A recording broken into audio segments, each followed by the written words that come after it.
मैं self SL Verma मैं SL Verma आपका एसएल केमिस्ट्री पॉइंट से स्वागत करता हूं। बच्चों, आज हम लोग जो है ईथर जो चैप्टर है, टॉपिक है, उसको डिस्कस करेंगे। ये 12th में और नीट और आईआईटी में भी आएगा टॉपिक आपका, ठीक है। इसको डिटेल में जानने की कोशिश करते हैं। तो ईथर क्या होता है और इसको पूरा अच्छे से, इसकी प्रिपरेशन मेथड्स क्या है, फिजिकल प्रॉपर्टीज, केमिकल प्रॉपर्टीज, इन सब की स्टडी करते हैं बेटा। चलो, अब ईथर क्या होता है, तो आप मुझे कहेंगे ईथर का मतलब होता है those organic compound which have O functional group. देखो, ईथर जो है वो खुद ही एक फंक्शनल ग्रुप है। ईथर का अगर हम बात करें तो ईथर की अगर बात करेंगे हम लोग, तो ईथर में ओ फंक्शनल ग्रुप है। इस ओ में क्या दो लोन पेयर पाए जाते हैं ना, दो लोन पेयर होंगे, दो बॉन्ड पेयर होंगे। तो ये ईथर है आपके पास में आर ओ आर। अब ओ की दोनों वैलेंसी दो एल्काइल ग्रुप से बैलेंस हो रही हो, ठीक है, मतलब दोनों वैलेंसी दो एल्काइल ग्रुप से बैलेंस हो रही हो तो ईथर ही होगा, ठीक है। इसको डिटेल में अच्छे से डिस्कस करेंगे। अभी हाल फिलहाल तो ईथर का मतलब ये हो गया कि कोई ऑर्गेनिक कंपाउंड हो, उसमें ओ फंक्शनल ग्रुप हो, उसे हम लोग ईथर कहते हैं, ठीक है। अब देखो, ईथर का मतलब समझ आ गया। अब ईथर मतलब समझ आ गया। अगर यहाँ पे अब हम लोग बात करते हैं, जैसे सपोज करो ईथर को अगर मैं बात करूं, जैसे मेरे पास ROH है, एल्कोहल है, एल्काइल एल्कोहल है मेरे पास, ठीक है। इस एल्काइल एल्कोहल का मैंने क्या किया, एक H हटा दिया और उसकी जगह मैंने R जोड़ दिया। इसकी जगह एक H हटा के मैंने R जोड़ दिया, तो क्या मेरे पास ROR बन गया क्या, ठीक है। तो क्या ये इसका एल्काइल डेरिवेटिव्स भी है क्या, अल्कोहल का एल्काइल डेरिवेटिव्स भी है क्या। कैसे किया आपने कि अल्कोहल का एक H हटा दिया और उसकी जगह अपने R जोड़ दिया, इसका मतलब ये क्या हो गया, इसका एल्काइल डेरिवेटिव्स भी हो गया। अब अगर सपोज करो कि आपके पास में वाटर है, अगर आपके पास सपोज करो आपके पास वाटर है, HOH है, इस वाटर के दोनों H आपने हटा दिए, किससे, दो एल्काइल ग्रुप से, दो एल्काइल ग्रुप से आपने हटा दिए। तो आपके पास में क्या हो रहा है, आपके पास ये कुछ बन रहा है ROR फॉर्म हो रहा है। तो इसका मतलब ये वाटर से भी फॉर्म हो सकता है, वाटर का भी डेरिवेटिव्स है, ठीक है। तो पानी से भी इसको हम लोग प्राप्त कर सकते हैं, बना सकते हैं, और हम लोग अगर बात करें अल्कोहल से भी इसको हम लोग फॉर्म कर सकते हैं, ठीक है। चलिए आगे बढ़ते हैं और बात करते हैं। तो अगर मैं बात करूं, यही मैंने देखो इन्होंने कहा कि जो die alkyl derivatives of water, water का डाई अल्काइल डेरिवेटिव्स होता है। इसका मतलब क्या हो गया कि इसका मतलब ये हो गया कि मैंने बताया था आपको कि आपने वाटर के दो हाइड्रोजन को सब्स्टिट्यूट किए हैं, किससे, आपने दो हाइड्रोजन सब्स्टिट्यूट किए, किससे, आपने दो एल्काइल ग्रुप से, ठीक है। और इसी टाइप से फिर इन्होंने अगर बात कर रहे हैं हम लोग आगे, तो ये कह रहे हैं कि भाई अल्कोहल का भी डेरिवेटिव्स होगा, कौन सा, मोनो एल्काइल डेरिवेटिव्स, मतलब उसका एक H हटाकर आपने एक R जोड़ा है, ठीक है। अब जरा हम लोग इसको थोड़ा सा डिस्कस करें, देखें। जैसे सपोज करो ईथर है दोनों ये, अब अगर इसकी जगह पे सपोज करो आपने ये लगा दिया CH3 O CH3, ठीक है।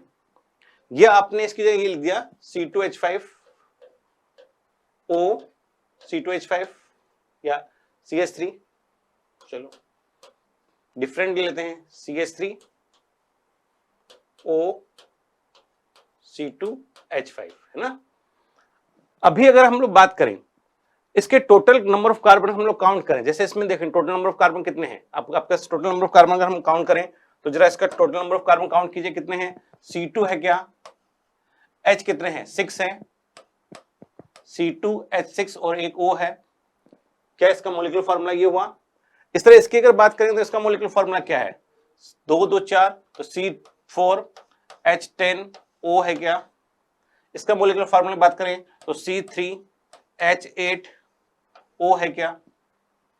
तो इसका मतलब इनका जनरल फार्मूला हम देखें तो एक ट्रेंड बनता हुआ आ रहा है हमारे पास में कि CnH2n+2O, क्या इसका जनरल फार्मूला ये आ गया क्या, CnH2n+2O। तो हम लोग इसको बता सकते हैं हाँ, इसका जनरल फार्मूला जो है वो CnH2n+2O है, हाँ या ना, ठीक है। यहां तक हमने इसको पता लगाया, इसकी बात करी अपन ने, ठीक है।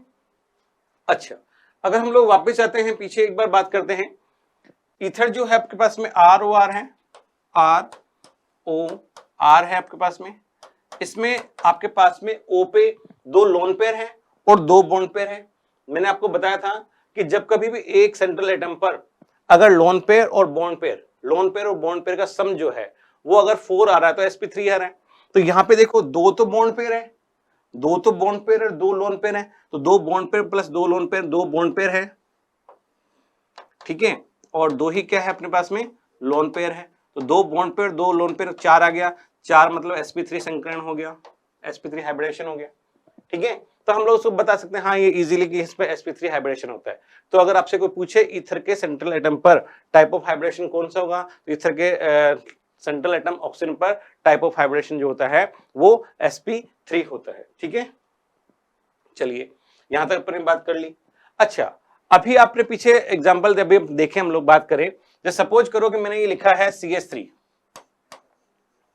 O CH3 ईथर है, दोनों एल्काइल ग्रुप सेम है, या तो सेम होंगे दोनों एल्काइल ग्रुप, ठीक है, या दोनों एल्काइल ग्रुप डिफरेंट भी हो सकते हैं। जैसे सपोज करो आपने लिखा O और यहां पे आपने लिख दिया CH3 और यहां पे आपने लिख दिया C2H5। अब आपने दोनों डिफरेंट कर दिए, सेम कर दिए, है ना, ऊपर सेम है नीचे डिफरेंट है। अगर दोनों एल्काइल ग्रुप सेम है तो उसको सिमेट्रिकल ईथर कहते हैं, सिमेट्रिकल ईथर कहते हैं, ठीक है, सिमेट्रिकल ईथर कहते हैं, हिंदी में बोलते हैं सममित ईथर। और अगर दोनों डिफरेंट है तो उसे क्या बोलेंगे, असममित या अनसिमेट्रिक ईथर, उसे क्या बोलेंगे, अनसिमेट्रिक या फिर असममित ईथर बोलते हैं। यहां तक बात समझ आ रही होगी आपको कि ये अनसिमेट्रिक ईथर, ये सिमेट्रिक ईथर का बताया मैंने आपको, ठीक है। तो आपको यही बताया, हमें समझाया गया है इसमें, ठीक है, स्लाइड में, कि आपके पास में दोनों अगर एल्काइल ग्रुप सेम हो तो उसे हम लोग क्या बोलते हैं, सिंपल ईथर बोलते हैं, सिमेट्रिक या सिंपल ईथर बोलेंगे। और अगर दोनों अगर डिफरेंट है तो उसे हम लोग क्या बोलेंगे, मिक्स्ड या अनसिमेट्रिक ईथर भी कहते हैं, ठीक है, ध्यान रहेगा बात। चलिए अब ये करें कार्बन ऑक्सीजन की बॉन्ड लेंथ की बात करें, भाई सिंगल बॉन्ड है, बॉन्ड लेंथ इसकी जो होगी, कार्बन ऑक्सीजन की बॉन्ड लेंथ जो होगी वो 1.42 एंगस्ट्रॉम होती है, ठीक है। अब अगर आगे बात करते हैं, चलो, कि आइसोमेरिज्म कौन कौन शो करता है, किस टाइप के आइसोमेरिज्म शो करता है, उसको हम लोग जानने की कोशिश करते हैं। देखो सबसे पहले अगर आइसोमेरिज्म में जाए हम लोग, स्ट्रक्चरल आइसोमेरिज्म जाए तो चेन आइसोमेरिज्म हमारे पास में आती है। सबसे पहले अगर हम बात करें चेन आइसोमेरिज्म की, तो चेन आइसोमेरिज्म में क्या होगा,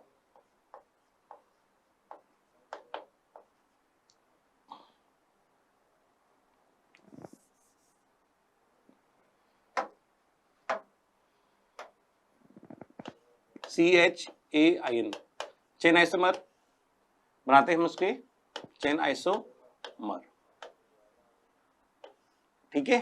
इसको देखते हैं एक बार, देखो आपके पास में जैसे ये एग्जांपल लिखा मैंने 2 3 4 O और यहां पे CH3, ठीक है, इसको एक बार देखते हैं।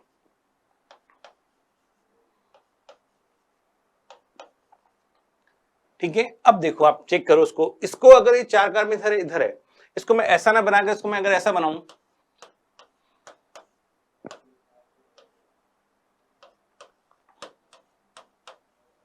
क्या अब भी इसमें चार कार्बन है, अभी दोनों का मॉलिक्यूलर फार्मूला सेम आ रहा है, अभी दोनों का मॉलिक्यूलर फार्मूला सेम आ रहा है ना, आप चेक करें दोनों का मॉलिक्यूलर फार्मूला क्या है, सेम है। लेकिन चेंज क्या हुआ, केवल कार्बन की चेन में चेंज हो रहा है।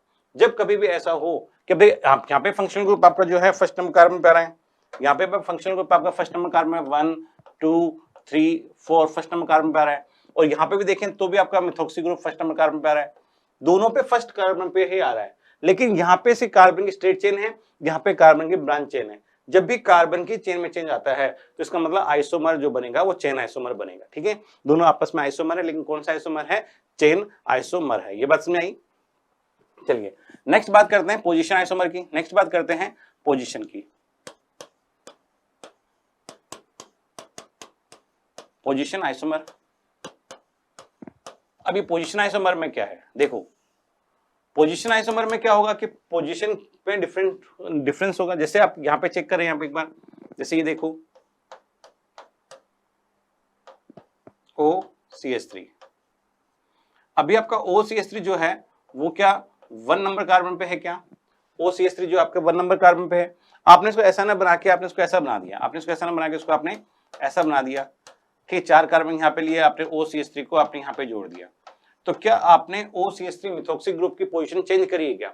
जब कभी भी हम लोग ऐसा कर रहे हैं कि मिथॉक्सी ग्रुप की पोजीशन को चेंज कर रहे हैं, इसका मतलब हम लोग क्या कर रहे हैं कि हम लोग क्या कर रहे हैं, इसका पोजीशन आइसोमर फॉर्म कर रहे हैं, ठीक है। बात समझ में आ रही होगी आपको कि पोजीशन आइसोमर के लिए हम लोग क्या करते हैं, जो मिथॉक्सी ग्रुप है उसकी पोजीशन को चेंज करेंगे। ठीक है, चलिए अब जरा एक और देखते हैं, फंक्शनल ग्रुप की बात करते हैं, फंक्शनल आइसोमेरिज्म की।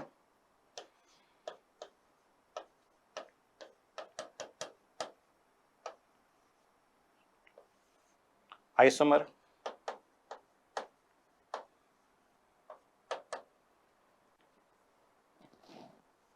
फंक्शनल आइसोमर में क्या होता है, देखो जैसे आप इसको देखो, आप CH3 O CH3, एक आपने इसको देखा, फंक्शनल ग्रुप पूरी तरह चेंज हो जाए, फंक्शनल ग्रुप पूरी तरह चेंज हो जाए तो इसको हम लोग क्या बोलते हैं, फंक्शनल ग्रुप पूरी तरह चेंज हो जाएगा, इसको हम लोग क्या बोलेंगे, फंक्शनल आइसोमेरिज्म। जैसे इसको चेक करो और इसको चेक करो, C2H5OH, ठीक है, फंक्शनल ग्रुप चेंज हो गया है, यहाँ पे फंक्शनल ग्रुप चेंज हुआ है, यहाँ पे देखो, यहाँ फंक्शनल ग्रुप जो है O है, यहाँ फंक्शनल ग्रुप क्या OH है। जब कभी भी ऐसा हो फंक्शनल ग्रुप पूरी तरह चेंज हो जाता है तो उसको हम लोग कहते हैं फंक्शनल आइसोमेरिज्म। ठीक है, ये समझ आ गया। एक और देखते हैं,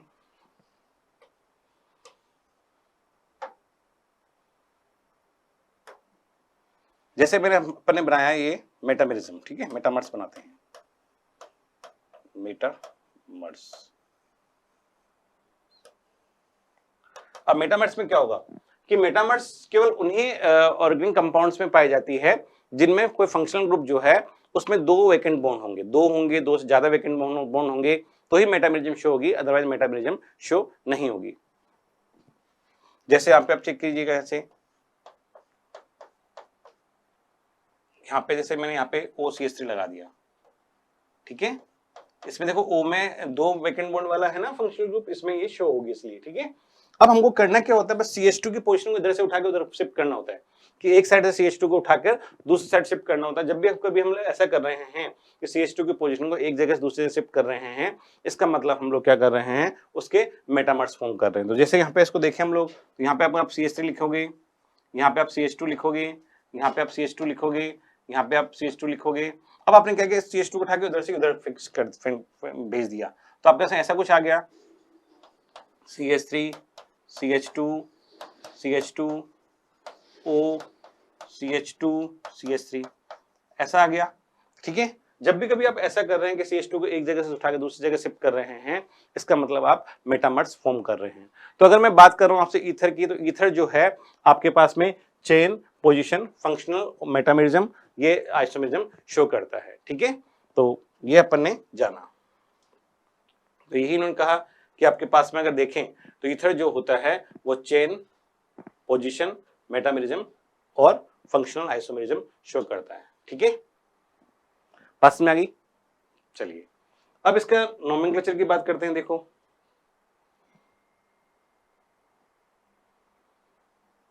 नोमेनक्लेचर की बात करते हैं। नोमेनक्लेचर में क्या होता है, इसका नोमेनक्लेचर हम लोग दो तरीके से दे सकते हैं, एक तो कॉमन नेम और एक IUPAC नेम से। ठीक है, जैसे सपोज करो कि अगर हम लोग बात कर रहे हैं, ठीक है, जैसे कॉमन नेम इसको बोलते हैं, दोनों अगर एल्काइल ग्रुप सेम आ रहे हैं, जैसे आपने ROR का अगर आपको कॉमन नेम के हिसाब से नेमिंग करनी है तो इसको आप क्या बोलोगे, किसको बोलते हैं, डाई एल्काइल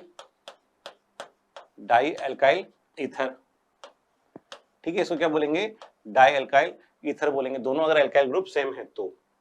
अगर दोनों एल्काइल ग्रुप सेम नहीं है तो इसको क्या बोलेंगे, सपोज डिफरेंट आ गए तो ROR डैश आ गया, तो इसको क्या बोलेंगे, R मतलब एल्काइल डैश ईथर। ठीक है, एल्काइल डैश ईथर बोलते हैं। ठीक है, बात समझ में आ रही है आपको। अब देखो जैसे एग्जांपल के तौर पे हम लोग करते हैं, जैसे मैंने ये लिखा है CH3 O CH3, अभी दोनों सेम है तो उसको हम लोग क्या बोल के आएंगे, ऐसे कंडीशन में बोलेंगे डाई मिथाइल ईथर। क्या बोलेंगे, डाई मिथाइल ईथर बोलेंगे। समझ आ गया आपको, भाई सिंपल सी बात, दोनों एल्काइल ग्रुप सेम है तो डाई लगाएंगे तो डाई क्या चीज है, मिथाइल है, डाई मिथाइल ईथर इसका नाम हो गया। ठीक है, अगर नेक्स्ट टाइम देखें, जैसे यहाँ पे आपने लिखा CH3 O C2H5, ठीक है, अब क्या डिफरेंट है, जब डिफरेंट होते हैं तो अल्फाबेटिकली हम लोग लिखते हैं, ठीक है। अब इथाइल और मिथाइल में पहले ये आता है, पहले इथाइल लिखेंगे, तो क्या लिखेंगे, इथाइल, मिथाइल, ईथर की बात करते हैं, ठीक है। इथाइल मिथाइल ईथर हो गया ये, ठीक है। अब अगर सपोज करो जैसे यहां पे है, अगर अब आपको जैसे मैं इसका नाम पूछूं, ठीक है, CH3, यहाँ पे CH3 लगा दिया, यहाँ पे CH लगा दिया, यहाँ पे CH3 लगा दिया, ठीक है। अब देखो बच्चों, ये जो है ये आइसोप्रोपिल है और ये क्या है, मिथाइल है, ठीक है। आइसोप्रोपिल है और ये मिथाइल है। अब अल्फाबेटिकली पहले लिखेंगे किसको भाई, ए बी सी, पेरेंट के हिसाब से देखेंगे, A B C D E F G H I J K L M N O P, तो पहले कौन आएगा, एम आएगा, बाद में पी आएगा, तो क्या लिखेंगे, मिथाइल, वो बोल रहे सर आइसो पहले आ रहा, नहीं आइसो नहीं बेटा, वो सेम बात सही है, आइसो के हिसाब से नहीं लिखेंगे बेटा, पेरेंट के हिसाब से लिखते हैं, ठीक है। तो methyl iso propyl, methyl isopropyl ether इसका नाम हो गया, है ना, मिथाइल आइसोप्रोपाइल ईथर इसका नाम हो गया, ठीक है। चलिए आईपीसी नेमिंग जब आपको समझ में आया होगा, आईपीसी नेमिंग में अगर हम जाएंगे तो आईपीसी नेमिंग में हम लोग क्या करते हैं, इसको बोलते हैं एल्कोक्सी एल्केन, ठीक है। जो छोटा ग्रुप होगा जिसमें ओ कंटेन मतलब इंक्लूडेड होगा उसे बोलेंगे एल्कोक्सी, और बड़े वाले को एल्केन बोलेंगे, तो उसका नाम क्या हो गया, एल्कोक्सी एल्केन बोलते हैं, ठीक है। तो आईपीसी नेम के हिसाब से जाएंगे तो हम उसको क्या बोल जाएंगे, एल्कोक्सी एल्केन बोलते हैं, क्या बोलेंगे, एल्कोक्सी एल्कोक्सी एल्केन, है ना, एल्कोक्सी एल्केन बोलते हैं आईयूपीसी नाम के हिसाब से, ठीक है। तो इसका नाम क्या हो गया, एल्कोक्सी एल्केन आ गया, ठीक है। अब देखो, अब जैसे सपोज करो इसका नाम देना है, तो छोटे को, किसी को छोटे वाले को एल्कोक्सी बोलेंगे और बड़े को एल्केन, उसी कार्बन की चेन सेलेक्ट करेंगे। अभी यहाँ पे आप चेक करो इस वाले एग्जांपल में, इस वाले एग्जांपल दोनों सेम है, दोनों सेम है, किसी को छोटा मान लो, किसी को बड़ा मान लो, तो किसी को छोटा मान लो, जिसे छोटा माना उसको हम लोग बोलते हैं मिथोक्सी, छोटे को एल्कोक्सी मतलब मिथोक्सी हो गया, उसको नाम क्या देंगे, मिथोक्सी,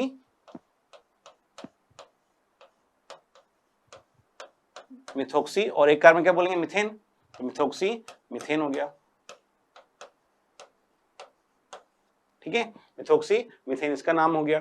अब इसमें देखो, इसमें छोटा कौन है, ये छोटा है ये बड़ा है, तो छोटे को एल्कोक्सी, बड़े को एल्केन, तो छोटा क्या है, एक कार्बन का है, तो इसे क्या बोलेंगे, मिथोक्सी, ठीक है, मिथोक्सी, और दो कार्बन क्या, इथेन, मिथोक्सी इथेन नाम हो गया इसका, ठीक है। और इसमें देखें हम लोग, तो आपके पास में लॉन्गेस्ट चेन सेल, छोटे को तो एल्कोक्सी बोलेंगे तो मिथोक्सी हो गया, छोटा क्या है, ये है तो ये एल्कोक्सी हो गया, ये एल्केन हो गया, तो छोटे का क्या है, मिथोक्सी। अब मिथोक्सी कौन से नंबर पे आ रहा है, नंबर पे तो लिखना पड़ेगा आपको, तो मिथोक्सी कौन पे आ रहा है, यहाँ पे नंबरिंग करेंगे आप, यहाँ से 1 2 3, तो आपने यहाँ पे देखा कि 1 2 3 पे 2 पे आ रहा है, तो क्या बोलेंगे इसको, 2 मिथोक्सी, है ना, 2 मिथोक्सी, और कितने कार्बन है, 3 कार्बन है, तो 3 कार्बन पे प्रोपेन, प्रोपेन बोल दिया, ठीक है। तो 2 मिथोक्सी प्रोपेन इसका आईयूपीसी नाम हो गया, ठीक है। ये अपन ने कुछ एग्जांपल्स के देखे, ठीक है, आगे बढ़ते हैं। तो ठीक है, इसके बाद में इसके हम बात करते हैं, क्लासिफिकेशन की बात करते हैं, ठीक है।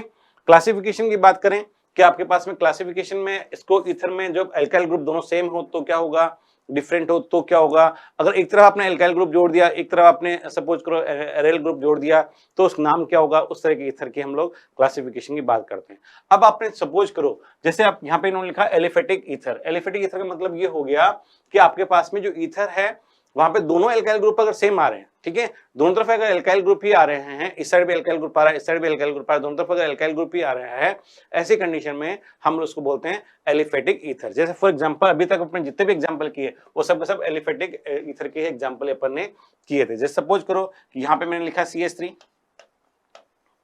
O C2H5, बिल्कुल ये एलिफेटिक ईथर का एग्जांपल है। अगर आपने लिखा है CH3 O CH3 तो ये हमारे पास में क्या हो गया, एलिफेटिक ईथर के एग्जांपल है, ठीक है, ये एलिफेटिक ईथर के एग्जांपल है। अब एरोमेटिक में क्या होगा कि आपके पास में या तो दोनों तरफ एल्काइल, मतलब दोनों तरफ या तो क्या करें कि ईथर में आपके पास में क्या होगा कि बोथ आर और ईथर और एराइल ग्रुप, ठीक है। या तो आपके पास में उसको एरोमेटिक में लेंगे। अगर आपके पास में एक अगर आपके पास में एराइल ग्रुप आ गया, जैसे सपोज को फेनिल ग्रुप अगर कुछ जुड़ गया, अगर एक भी ग्रुप जुड़ गया तो उसको एरोमेटिक ईथर की कैटेगरी में लेंगे। यहाँ पे दोनों आपके पास में एलिफेटिक ही थे, ठीक है, एल्काइल ग्रुप थे। अगर आपने एल्काइल ग्रुप जगह एक भी एराइल ग्रुप जोड़ दिया तो आपके पास में वो एरोमेटिक ईथर की कैटेगरी में आ जाएगा। जैसे फॉर एग्जाम्पल जैसे अपन देखते हैं, सपोज जैसे ये लिखा हुआ है, ठीक है, यहाँ पे अपन ने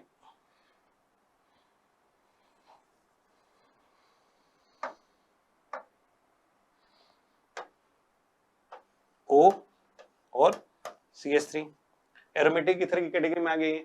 अगर आप दोनों तरफ भी जोड़ सकते हो, ठीक है, एराइलकिल बोलते हैं उसको क्या बोलते हैं हम, एराइलकिल बोलते हैं, एराइलकिल ईथर बोलते हैं इसको हम लोग, ठीक है। अब आपके पास जैसे यहाँ पे भी फेनिल ग्रुप जोड़ दिया आपने, एक फेनिल ग्रुप आपने यहाँ जोड़ा, ठीक है, O और एक फेनिल ग्रुप आपने यहाँ जोड़ा, ठीक है, दोनों तरफ फेनिल ग्रुप जोड़े, ठीक है, ये भी पॉसिबल है ना। आप इस तरह भी इसको बना सकते हो, कर सकते हो, ठीक है। फिनोलिक ईथर में बताया कि दोनों तरफ अगर फिनोल ग्रुप आ जाए, फिनोलिक ईथर में आ जाएगा, ठीक है।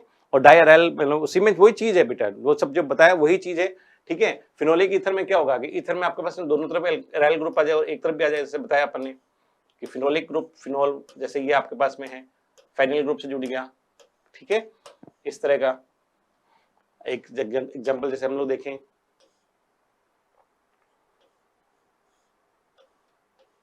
ये O C CH3 CH3 और CH3,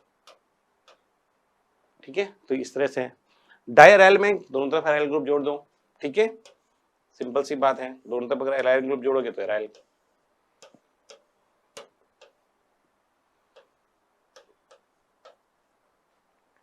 आप इसको ऐसे बना सकते हो और वैसे बना सकते हो, ठीक है। सिमेट्रिकल ईथर और अनसिमेट्रिकल ईथर की भी हम लोग बात कर चुके हैं, ठीक है। मैंने कहा सिमेट्रिकल ईथर और अनसिमेट्रिकल ईथर में बात की, दोनों अगर तरफ एल्काइल ग्रुप अगर सेम आ रहे हैं, एराइल ग्रुप दोनों तरफ सेम आ रहे हैं तो उसे बोलेंगे सिमेट्रिकल, डिफरेंट होंगे तो अनसिमेट्रिकल। सिमेट्रिकल अनसिमेट्रिकल हम लोग सब पढ़ चुके हैं, जान चुके हैं, समझ चुके हैं। तो CH3 O CH3 symmetrical ether का एग्जांपल है। अगर आपने जैसे यहाँ पे इसकी जगह आपने फेनिल ग्रुप जोड़ दिया, C6H5O C6H5, दोनों तरफ फेनिल ग्रुप जोड़े आपने, तो ऐसी कंडीशन में दोनों सेम है, तो इसका नाम हम सिमेट्रिकल ईथर में आ रहे हैं, ठीक है। अनसिमेट्रिक में क्या होगा कि आपके पास में यहाँ पे जैसे आपने जोड़ा CH3O और यहाँ पे जोड़ दिया C2H5, दोनों डिफरेंट है, ठीक है, तो ये अनसिमेट्रिक फॉर्म में आ गया। इसी टाइप से इसका एग्जांपल देखें एक और, जैसे आपने लिखा है यहाँ पे CH3O CH2 और C6H5, अभी दोनों एल्काइल ग्रुप डिफरेंट है, ठीक है, इसलिए इसका मतलब ये भी आपका अनसिमेट्रिक, नीचे वाला जो है ये आपके पास में अनसिमेट्रिक है,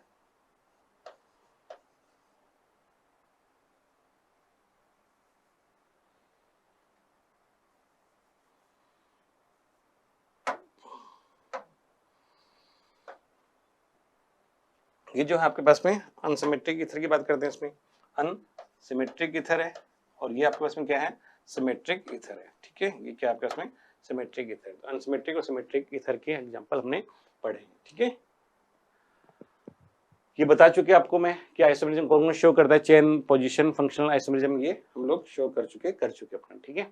अब हम लोग इसके प्रिपरेशन मेथड्स पे आते हैं, ठीक है, कि कैसे कैसे बना सकते हैं हम लोग एल्काइल हैलाइड, ठीक है, उनके प्रिपरेशन मेथड्स पे हम लोग एक बार इसको डिस्कस करते हैं। सिंपल सी बात है कि आपको बस बनाने के लिए पहले जो रिएक्शन है विलियमसन सिंथेसिस रिएक्शन है, ठीक है।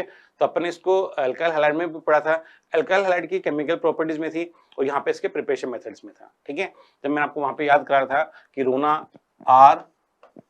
RONA रोना, इसकी रिएक्शन अगर आप एल्काइल हैलाइड से करा रहे हो, इसकी रिएक्शन आप किससे करा रहे हो, एल्काइल हैलाइड से करा रहे हो, तो आपके पास में क्या हो जाएगा, NX निकल जाएगा बीच में से और आपके पास में क्या बन जाएगा, आपके पास में ईथर फॉर्म हो जाता है, ठीक है। तो आपका क्या बन गया, ROR प्लस NaX, है ना, सिंपल रिएक्शन, बिल्कुल नेम रिएक्शन है इसलिए इंपॉर्टेंट है, ध्यान रखना, ठीक है।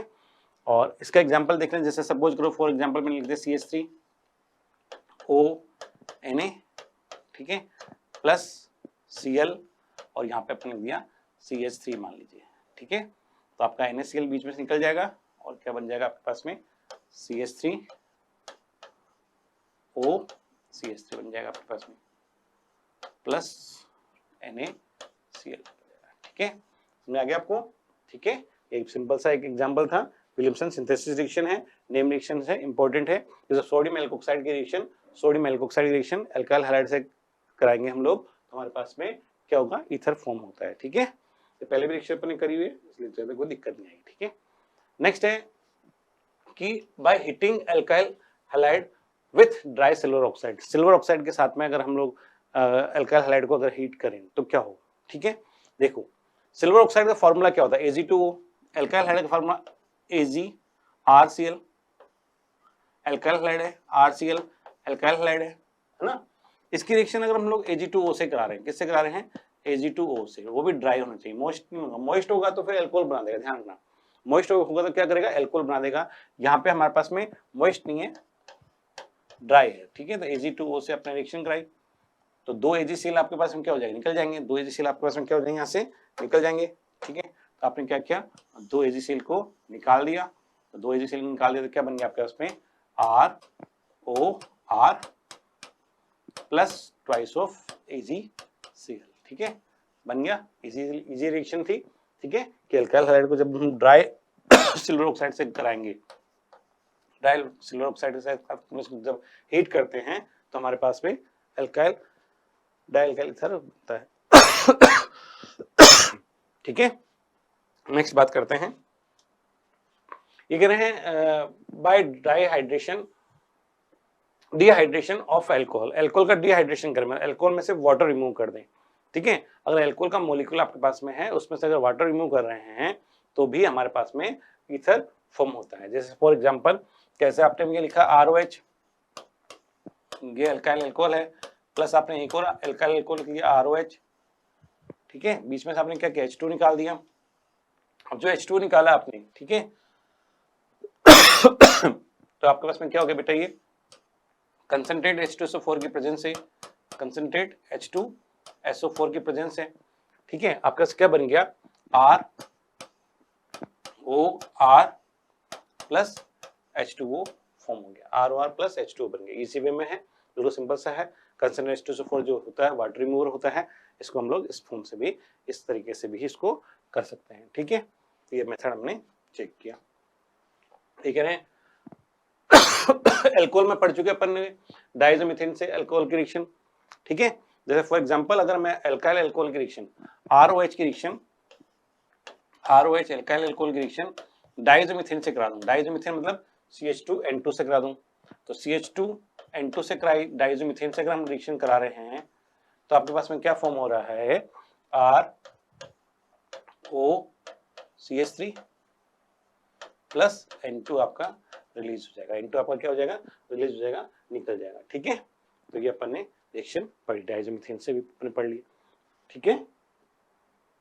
नेक्स्ट है addition of alcohol to alkenes, alkene पर अगर हम लोग अल्कोहल का एडिशन करें तो क्या हुआ, ठीक है। तो देखो चेक करते हैं, क्या ये एल्किन है, RCH डबल बॉन्ड CH2, ये एल्किन है, ठीक है। इस पर आप अल्कोहल की रिएक्शन करा रहे हो, ROH की रिएक्शन कराई आपने, ठीक है। तो आपके पास में क्या होगा, ऐसी कंडीशन में बॉन्ड ब्रेक करोगे, ठीक है। तो OR कहां जाके जुड़ता है, जहां नंबर ऑफ हाइड्रोजन लेस होंगे, तो आपके पास क्या बन जाएगा, ये RCH और यहाँ पे क्या हो जाएगा OR, ठीक है। ये आपने ईथर से भी सॉरी एल्किन से भी आपने अल्कोहल फॉर्म करी है, ठीक है। गिग्नार्ड रीजन से अगर बनाने की कोशिश करें तो गिग्नार्ड रीजन क्या होता है, RMGBr होता है, RMGBr की अगर रिएक्शन कराएं तो RMGBr है। अगर इसकी रिएक्शन क्लोरोमिथोक्सी एल्केन से कराएं, क्लोरोमिथोक्सी एल्केन से कराएं, क्लोरोमिथोक्सी एल्केन मतलब ये है, MgBrCl निकल जाएगा इसमें से, MgBrCl अपन ने क्या किया, निकाल दिया, तो आपका क्या बन गया, ये CH2OR प्लस MgBrCl, MgBr और Cl। ठीक है, ये अपन ने इसका देख लिया। ठीक है, यहां तक अपने पास में जो भी थे सारे अपन ने अभी तक प्रिपरेशन मेथड्स ऑफ एल्कोहल को अच्छे से रिवाइज किया। ठीक है, किस किस मेथड से हम लोग एल्कोहल फिनोल ईथर को बनाते हैं वो हमने कंप्लीट किया है। ठीक है, नेक्स्ट लेक्चर में हम लोग डिस्कस करेंगे इसके केमिकल प्रॉपर्टीज को और इसकी फिजिकल प्रॉपर्टीज को। अब अगर हम लोग बात करें इसकी केमिकल प्रॉपर्टीज की, केमिकल प्रॉपर्टीज में पहला जो आता है वो आता है हेलोजिनेशन। ठीक है, अब हेलोजिनेशन में क्या करेंगे, कैसे करेंगे, उसको जानने की कोशिश करते हैं। देखो बेटा, हेलोजिनेशन जो है दो टाइप से होगा, एक तो सनलाइट में और एक सनलाइट की एब्सेंस में। जैसे सपोज करो सनलाइट की प्रेजेंस में मैं अगर क्लोरीनेशन करा रहा हूं, C2H5O C2H5, इसका अगर मैं क्लोरीनेशन करा रहा हूं, ठीक है, क्लोरीनेशन करा रहा हूं सनलाइट की प्रेजेंस में, क्लोरीनेशन करा रहा हूं 10Cl2 और किसकी प्रेजेंस में, सनलाइट की प्रेजेंस में अगर मैं करा रहा हूं अल्ट्रावायलेट। ठीक है, सनलाइट की प्रेजेंस में अगर मैं करा रहा हूं तो सारे हाइड्रोजन हट जाएंगे, उसकी जगह पे क्या हो जाएंगे, क्लोरीन जुड़ जाएंगे। सारे हाइड्रोजन हट जाएंगे, क्या जुड़ जाएंगे, क्लोरीन। तो क्या हो जाएगा C2Cl5O C2Cl5 प्लस 10HCl आपके पास में बन जाएगा, 10HCl आपके पास में बन जाएगा। ठीक है, तो ये तो जब हुआ जब आपके पास में सनलाइट की प्रेजेंस में अपन ने हेलोजिनेशन कराया। सपोज करो अगर डार्कनेस में है, ठीक है, तो कैसे होगा, तो देखो बेटा CH3 CH HO CH2 CH3। Darkness में होगा तो डार्कनेस में जब कोई डार्कनेस रहती है तो हम लोग पास से ही कुछ चीज हटा पाते हैं। यहाँ पे सनलाइट था, उजाला था, सारे हाइड्रोजन हटे, सारे सेल जुड़ गए। लेकिन यहाँ पे क्या है, डार्कनेस है तो हम लोग पास के ही हाइड्रोजन हटा पाएंगे। तो अपन ने क्या किया, एक इसका डार्कनेस में Cl2 से एक H हटेगा, Cl जुड़ जाएगा, तो आपका ऐसा कुछ बन जाएगा। ठीक है, तो आपका ऐसा कुछ बन जाएगा CH3 CH Cl O CH2 CH3। ठीक है, प्लस और माइनस HCl या प्लस HCl लिखो। अब अगर दोबारा आप इसका कराएंगे, ठीक है, अगर ये यहां से भी हटा देंगे, वापस क्लोरीनेशन कराएंगे आप इसका, ठीक है, तो आपका सी बन जाएगा CH3 CH Cl O CH Cl CH3। ठीक है, माइनस HCl या प्लस HCl दो यहाँ पे बात है। ठीक है, कंप्लीट। ये alpha dash dichloro diethyl ether हमारे पास बनता है। अगर डार्कनेस में कराते हैं तो alpha dash dichloro diethyl ether हमारे पास बनता है। तो अपने क्लोरीनेशन कराया है सनलाइट के प्रेजेंस में और अपने डार्कनेस में। ठीक है, नेक्स्ट हम लोग बात करते हैं कि इसका अगर पेरोक्साइड फॉर्म करना हो, पेरोक्साइड फॉर्म करता है, कैसे फॉर्म करता है उसको जानने की कोशिश करते हैं। ऑक्सीजन से रिएक्शन कराएंगे तो पेरोक्साइड फॉर्म होता है, सिंपल सी बात है। ठीक है, तो जैसे अगर आपने कराया C2H5O CH CH3H। ठीक है, ऑक्सीडेशन करा रहे हैं, मतलब O2 से रिएक्शन करा रहे हैं आप, तो O2। ठीक है, आपके ऐसा क्या हो जाएगा, ये C2H5 ऐसा कैसा O CH O O H और ये CH3, पेरोक्साइड फॉर्म होता है। ठीक है, तो जब ईथर का ऑक्सीडेशन कराते हैं तो पेरोक्साइड फॉर्म होता है। ठीक है, ध्यान रखिएगा इसको। सॉल्ट फॉर्मेशन की बात करें, ठीक है, ईथर का नेचर मैंने आपको बताया था, ईथर का नेचर जो होता है वो बेसिक नेचर होता है। Lone pair due to lone pair इसका नेचर जो होता है बेसिक नेचर होता है। अब जब बेसिक नेचर है तो ऑब्वियसली एसिड से रिएक्शन करेगा तो सॉल्ट फॉर्म करेगा। ठीक है, जैसे अगर आपने सपोज करो ये बनाया है C2H5O C2H5, ये दो लोन पेयर है ना, आपने इसकी रिएक्शन HCl से कराई HCl से। ठीक है, तो क्या होगा बेटा, ये एसिड है, बेस से रिएक्शन करके सॉल्ट फॉर्म करेंगे तो आपके पास ऐसा कुछ बन जाएगा शायद C2H5O C2H5 H यहां जुड़ जाएगा प्लस चार्ज और Cl पे माइनस चार्ज। ठीक है, अगर आप ये बनाया सॉल्ट फॉर्मेशन हो गया। ठीक है, और अगर आप H2SO4 से कराओगे तो भी सेम रिएक्शन होगी। अगर सपोज करो आपने इसकी रिएक्शन अगर H2SO4 से करा दी, H2SO4 को HHSO4 लिखा जा सकता है, ठीक है। तो आपका क्या बनेगा, ये C2H5O, यहाँ पे H आ जाएगा, ठीक है, और ये प्लस, और यहाँ पे क्या हो जाएगा C2H5, और यहाँ पे HSO4 नेगेटिव स्पीसीज जुड़ जाएगी, ठीक है। इस तरह हम लोग ये सॉल्ट फॉर्मेशन की रिएक्शन पढ़ते हैं कि ईथर का नेचर बेसिक होता है, जब ये एसिड से रिएक्शन करता है तो सॉल्ट फॉर्म करता है, ठीक है। Reaction with Lewis acid, Lewis acid जानते होंगे कि AlCl3, BF3, ZnCl2, ठीक है, ये जितने भी आपके पास में है लुईस एसिड है। अगर इनके रिएक्शन हम लोग ईथर से करा रहे हैं तो क्या होगा, देखो कोऑर्डिनेट बॉन्ड बनेगा, अपना लोन पेयर उनको देगा कि भाई जो लुईस एसिड है उनके पास में एक लोन पेयर की डेफिशिएंसी है, तो अपना ऑक्टेट कंप्लीट नहीं है, तो ये क्या करेंगे, अपना लोन पेयर उसको दे देंगे, ठीक है। जैसे आपके पास में यहाँ पे लिखा हुआ है C2H5O, C2H5, अगर हम लोग BF3 से रिएक्शन करा रहे हैं, BF3 लुईस एसिड है बेटा, है ना, इससे रिएक्शन करा रहे हैं हम लोग, तो आपका क्या बनेगा, इस तरह कुछ बनेगा C2H5 CO C2H5, ये लोन पेयर ऐसा कैसा, ये अपना लोन पेयर को देगा, जब लोन पेयर को देगा तो कोऑर्डिनेट बॉन्ड फॉर्म करेगा, और यहाँ पे क्या बन जाएगा आपके पास में BF3 फॉर्म हो जाएगा, ठीक है। तो ये आपके पास में लुईस एसिड से हम लोग इस तरह से रिएक्शन कराते हैं, जैसे AlCl3 और BF3 हो, उनसे रिएक्शन करेगा, इस तरह की रिएक्शन ये बनाएगा, ठीक है। हाइड्रोलाइसिस की बात करते हैं। हाइड्रोलाइसिस मतलब वाटर से रिएक्शन कराएंगे, ठीक है। हाइड्रोलाइसिस मतलब वाटर से रिएक्शन कराएंगे, जैसे आपके पास में हाइड्रोलाइसिस कराएंगे ईथर का, तो ईथर का हाइड्रोलाइसिस कराएंगे तो C2H5O, C2H5, ठीक है, प्लस हाइड्रोलाइसिस मतलब क्या होता है, HOH, हाइड्रोलाइसिस मतलब क्या होता है HOH, ठीक है। ये जो रिएक्शन होती है वो आपके डाइल्यूट H2SO4 की प्रेजेंस में होती है, किसकी प्रेजेंस में होती है, डाइल्यूट H2SO4 की प्रेजेंस में होती है। डाइल्यूट H2SO4 की प्रेजेंस होने के कारण क्या हो जाएगा आपके पास में 2 टाइम्स क्या बन जाएगा C2H5OH बन जाएगा, C2H5OH 2 टाइम्स बन जाएगा, ठीक है। यहाँ से एक बार C2H5OH यहाँ ये बनेगा और एक C2H5OH यहाँ से बन जाएगा, ठीक है। सिंपल सी रिएक्शन है, डाइल्यूट H2SO4 की प्रेजेंस में होगी, ठीक है।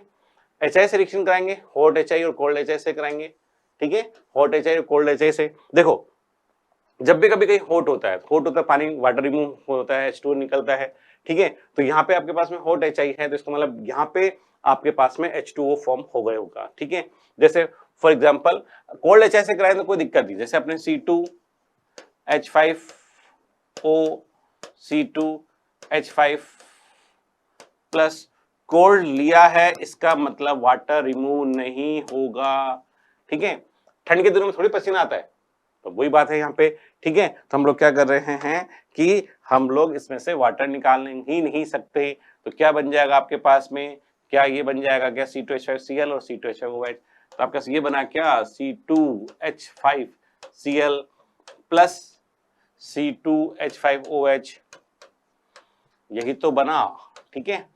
लेकिन अगर हॉट HI है, गर्म HI है, ऐसी कंडीशन में वाटर रिमूव होगा, ऐसी कंडीशन क्या होगा, वाटर रिमूव होगा। तो देखो जरा C2H5O, C2H5 plus hot HI, इसका मतलब हॉट HI है, इसका मतलब क्या होगा, हॉट HI इसका मतलब क्या होगा, आपके पास में HI हॉट है तो इसका मतलब पानी तो निकालेगा, ठीक है। हॉट HI है तो क्या होगा, H2 निकाल दो H2O फटाफट जल्दी से, ये देखो H2 रिमूव हो गया बेटा, यहाँ से आराम से बना के आपके पास में 2 टाइम्स क्या बन गया आपके पास में C2H5I बना कि नहीं बना, ठीक है, प्लस क्या हो गया, वाटर निकाल दिया आपने H2O, लो सिंपल सा, है ना, बहुत सिंपल रिएक्शन है, आराम से आप ये रिएक्शन भी कर सकते हैं। हॉट HI से क्या होगा और कोल्ड HI से क्या होगा, ठीक है।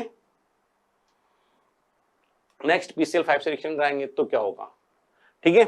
PCl5 से अगर रिएक्शन कराई जाएगी तो क्या होगा, देखो PCl5 में मैंने जब भी कहा था O कंटेनिंग कंपाउंड हो और PCl5 हो, O कंटेनिंग कंपाउंड और PCl5 हो, तो वहां से 100% क्या निकालते हैं हम लोग, क्या रिमूव करते हैं, POCl3 निकालते हैं, बताया था आपको मैंने, ठीक है। अब देखो तो यहाँ पे वही चीज याद करो, C2H5O, C2H5 है ना। अब अपन इसमें से क्या निकालना चाहेंगे, O कंटेनिंग कंपाउंड है या नहीं है, ये बताओ O कंटेनिंग कंपाउंड है या नहीं है। तो क्या PCl5 को ऐसा लिख सकता हूँ क्या, PCl5 को PCl3Cl, ठीक है। O कंटेनिंग कंपाउंड दिख गया मुझे, तो 100% में बीच में से क्या निकालूंगा, POCl3 निकालूंगा ही निकालूंगा। निकाल लिया क्या आपने, बना क्या आपके पास में, क्या 2 टाइम्स C2H5Cl प्लस POCl3 बना कि नहीं बना, हाँ या ना, समझ आया नहीं आया। तो आप इस तरह से बना सकते हो, है ना। PCl5 से ऐसे रिएक्शन कराएंगे, है ना। नेक्स्ट बात करते हैं, क्या कह रहे हैं, एसिटाइलेशन करा दें इसका, एसिटिल क्लोराइड से रिएक्शन कराना मतलब एसिटाइलेशन होता है, बताया था ना मैंने आपको। देखो क्या होगा, एस्टर फॉर्म होगा क्या, देखो जरा कैसे बनाया अपन ने। अपन इसको लिखते हैं C2H5O, C2H5, ठीक है, प्लस Cl CO CH3, यही तो होता है ना एसिटिल क्लोराइड। बीच में से क्या निकालने का मन कर रहा है, C2H5Cl निकाल दो, तो निकाल दो C2H5Cl। जब आपने C2H5Cl निकाल दिया तो बाकी क्या बचा हुआ नजर आ रहा है आपको, बाकी क्या बचा हुआ नजर आ रहा है, क्या ऐसा कुछ बना रहे हो क्या आप, C2H5O CO CH3, ठीक है, प्लस क्या बनाया आपने, प्लस C2H5 प्लस C2H5Cl बन गया, हाँ है ना, ठीक है। देखो बिल्कुल सिंपल सा है ना, एस्टर फॉर्म हो गया। नाम देने का मन कर रहा है, दे दो, इथाइल इथेनोइड बोलते हैं इसको ना, एस्टर फॉर्म इथाइल इथेनोइड बोलते हैं, है ना, इजी रिएक्शन है। नेक्स्ट है एसिडिक, इसी के साथ में जुड़ी हुई रिएक्शन थी एसिटाइलेशन, दोनों रिएक्शन साथ साथ चलती है, इसमें भी एस्टर फॉर्म होगा, करें, चलो देखो करते हैं। C2H5O, C2H5 plus CH3CO CO CH3, है ना, ये एसिटिक एनहाइड्राइड है। तो क्या करेंगे, एस्टर फॉर्म करने के लिए, एस्टर फॉर्म करें क्या, एस्टर फॉर्म करने के लिए आपने क्या कर दिया, yellow yellow yellow yellow yellow yellow, ठीक है। तो ये क्या बन गया आपके पास में, 2 टाइम्स क्या ये बन गया क्या, CH3CO C2H5, ये बना क्या, हाँ या ना, ठीक है। तो आपने एसिटाइलेशन कराया, ये बन गया। देखो डिहाइड्रेशन करते हैं, डिहाइड्रेशन का मतलब क्या होता है, वाटर का निकलना, पानी का निकलना, H2O का रिमूव होना, डिहाइड्रेशन होता है। कंसंट्रेट H2SO4 की प्रेजेंस में रिएक्शन होती है, ठीक है, सिंपल सी बात है। तो क्या करोगे, CH2H, ठीक है, CH2H,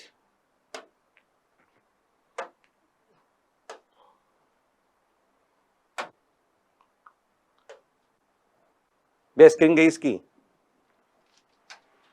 स्क्रीन पॉज हो गई, हाँ हाँ लॉक हो गई, ये लॉक।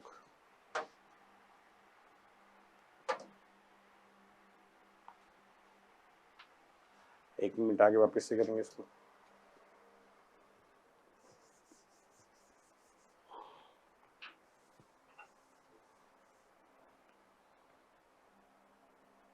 बोल देना एक बार,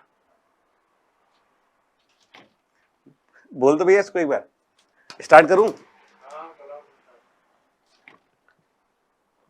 चलो नेक्स्ट हम लोग देखते हैं डिहाइड्रेशन। डिहाइड्रेशन मतलब होता है वाटर का रिमूवल, ठीक है, मतलब आप वाटर को कैसे रिमूव करते हैं, इसको हम लोग डिहाइड्रेशन कहते हैं, ठीक है। तो जैसे आपके पास में लिखा हुआ है CH3 को ऐसा लिख सकता हूं क्या, CH2H, और इसको लिख लो CH2O, CH2H, हाँ है ना। कंसंट्रेट H2SO4 जो होता है वाटर रिमूवर होता है, कंसंट्रेट H2SO4 जो होता है क्या होता है, वाटर रिमूवर होता है। H2O रिमूव हो गया, हमारे पास में क्या बन गया, क्या हमारे पास में ऐसा कुछ बन गया क्या, 2 बार CH2 double bond CH2 plus H2O, ये बना कि नहीं बना, है ना, बन गया आई थिंक, सिंपल सा है, कंसंट्रेट H2SO4 की प्रेजेंस होती है, तो कंसंट्रेट H2SO4 की प्रेजेंस में हम लोग ये रिएक्शन करते हैं। यहां तक बात समझ आई तो बोलो हाँ, ठीक है। कार्बन मोनोऑक्साइड से भी एस्टर फॉर्म होता है, कार्बन मोनोऑक्साइड से रिएक्शन कराओगे तो भी क्या होगा, एस्टर फॉर्म होता है। देखो कैसे फॉर्म होता है उसको भी कर लेते हैं, ठीक है, करें, चलो देखो। तो आपने क्या किया, C2H5O C2H5, ठीक है, प्लस CO से रिएक्शन कराई तो बॉन्ड तोड़ के CO बीच में जुड़ जाएगा, तो क्या हो जाएगा, C2H5 CO O C2H5 बन गया क्या, ठीक है। तो ये पॉसिबल है, ठीक, कार्बन मोनोऑक्साइड से रिएक्शन कराओगे तो ऐसा बनता है, ठीक है। नेक्स्ट रिएक्शन है, अब आपके पास में रिंग सब्स्टिट्यूशन इन एरोमेटिक ईथर्स में, एरोमेटिक ईथर में हम लोग रिंग का सब्स्टिट्यूशन करेंगे तो क्या होगा, जैसे फॉर एग्जांपल, ठीक है, आगे बढ़े, हेलोजनेशन कराया जाएगा, तो इसमें हेलोजनेशन कराएंगे तो क्या होगा, हेलोजनेशन में हेलोजन से रिएक्शन कराओ, जैसे ईथर है आपके पास में, ये आपके पास में जैसे है बना हुआ है, ठीक है, यहाँ पे OCH3 है ना, एनिसोल बोलते हैं ना इसको, शाबाश, प्लस इसका आपने हेलोजनेशन में Cl2 से रिएक्शन कराई, ठीक है, तो क्या होगा आपके पास में ऑर्थो पोजीशन पे पैरा पोजीशन जुड़ जाएगा, सिंपल सा तो है। आप देखो ऐसे बना लिया, यहाँ पे क्या हो जाएगा OCH3, ठीक है, एक बार ऑर्थो पे जोड़ दो Cl, एक बार क्या करेंगे पैरा पे जोड़ देंगे Cl, है ना, तो आपका एक यहाँ पे OCH3 ऐसा कैसा, ठीक है, एक आप पैरा पे जोड़ दो प्लस HCl, है ना, सिंपल सी रिएक्शन है, हो गया आराम से, है ना। नेक्स्ट फिडलक्राफ्ट रिएक्शन, एसिटाइलेशन कराओ, अल्काइलेशन कराओ, ठीक है, अल्काइलेशन कराते हैं फिडलक्राफ्ट रिएक्शन में, जैसे फॉर एग्जांपल जैसे ये लिखा हुआ है हमारे पास में, ये एनिसोल OCH3, ठीक है, इसकी रिएक्शन आपने करा दी ClCH3 से AlCl3 की प्रेजेंस, एनहाइड्रस AlCl3 की प्रेजेंस है, तो क्या हो जाएगा बेटा, HCl निकल जाएगा गैस में से और बना के आपके पास में क्या ऐसा कुछ बन गया क्या आपके पास में, ठीक है, तो यहाँ पे क्या हो जाएगा ये OCH3, यहाँ पे क्या हो जाएगा ये CH3 प्लस HCl, है ना, एक बार ऑर्थो पे जोड़ा तो पैरा पे भी जोड़ो, देखो OCH3, ठीक है, बस, और यहाँ पे क्या जोड़ो पैरा पे जोड़ दो CH3, समझ आया। नाइट्रेशन कराते हैं, नाइट्रिक एसिड से रिएक्शन कराएंगे तो भी सेम ऐसी रिएक्शन होगी, नाइट्रेशन कराएंगे तो क्या होगा, तो आपके पास में ऐसा हो जाएगा कुछ,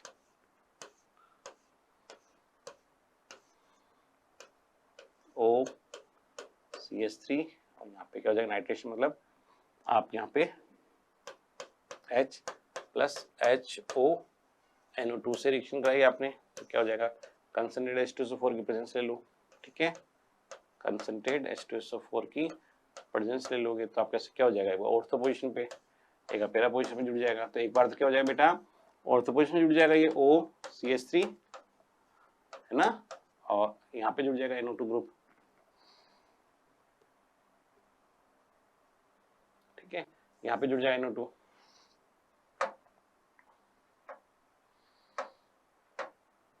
तो यहाँ पे जुड़ जाएगा आपका NO2, ठीक है, ऑर्थो पे एक बार पैरा पे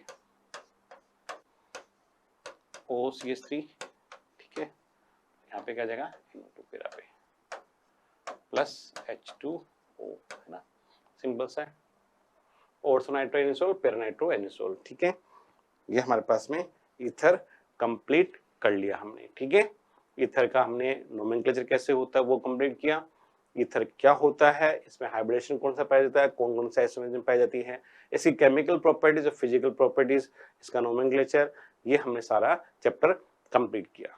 आपको अच्छा लगा होगा, ठीक है, समझ में आया होगा, ईथर छोटा चैप्टर है, अच्छा टॉपिक है, ठीक है, आपको यहाँ तक समझ में आया होगा, बहुत इजी चैप्टर है, छोटा सा टॉपिक था, आपने इसको बहुत कम टाइम पीरियड में कंप्लीट किया, ठीक है, तो मेरी मुलाकात खत्म, see you next topic, till then bye, have fun, मजे कीजिए और एंजॉय कीजिए, थैंक यू वेरी मच बेटा।